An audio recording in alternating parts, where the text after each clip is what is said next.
Yeah, yeah. 我买了好多是无效，它这个铝棒还有路，我那个可是比它这便宜多了。原来杨梅还上电子车，哦，它是新油箱，不是新油箱。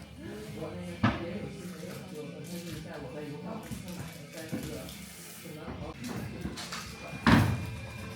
是它东西做的可能是价格，基本上是。So he said, check the price on the Completus website, but this is a lot more than ours. So that'll be £18.50.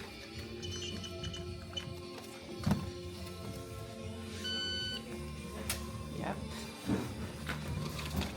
Yes. I feel, I just don't, again, I just don't get the podcast.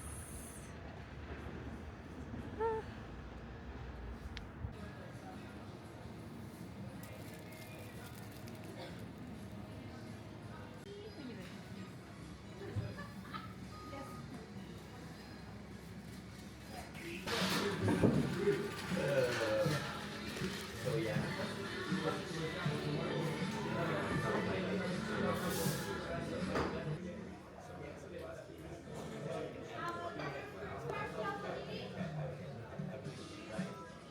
So like imagine you want this and that item, you want to access it, you want to access it, another one that's like that, so like,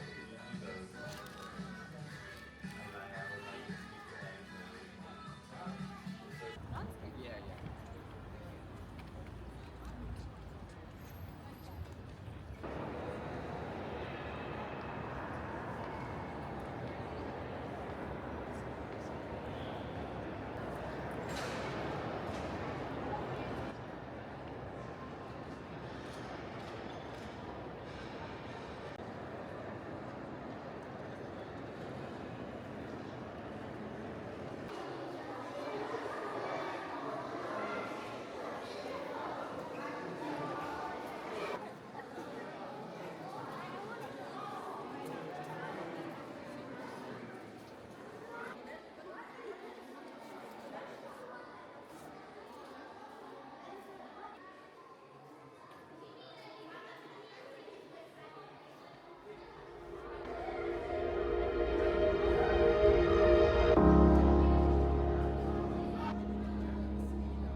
Böyle giymek için değil mi? Daha çok böyle special occasions'larda işte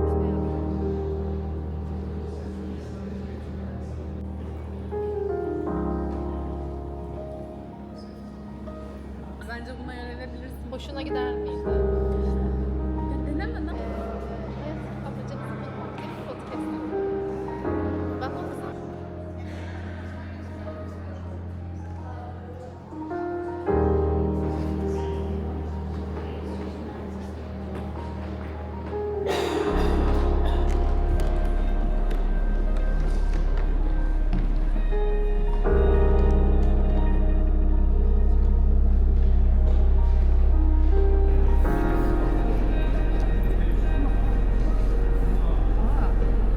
Bayağı ansiklopedimsi bir şey ama yani. Buraya kadar uzanıyor mu?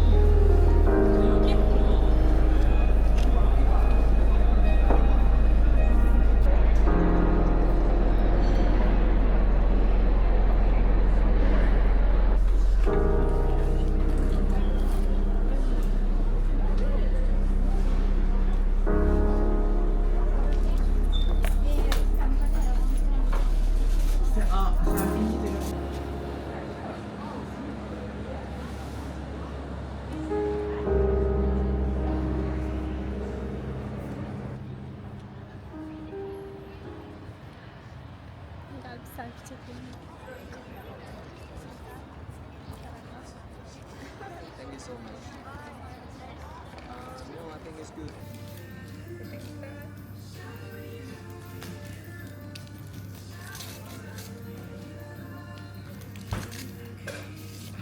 Aynen. İyi hayatım. Sen nasıl geçiyor?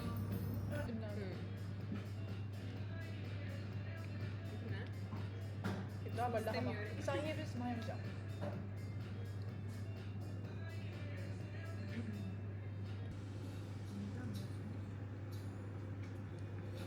Kim bu burada? Kim çeliği ya? Kusura bakma. İsmine ne demiştin?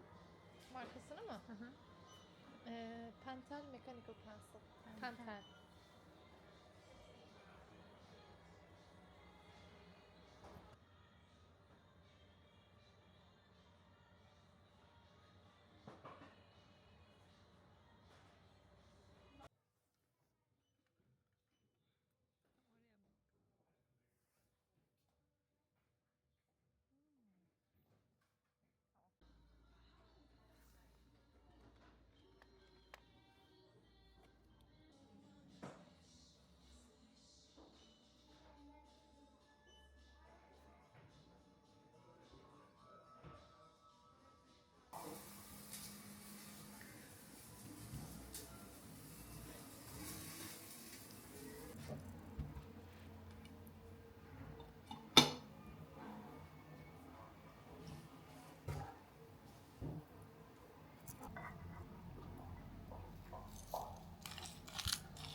13 lira.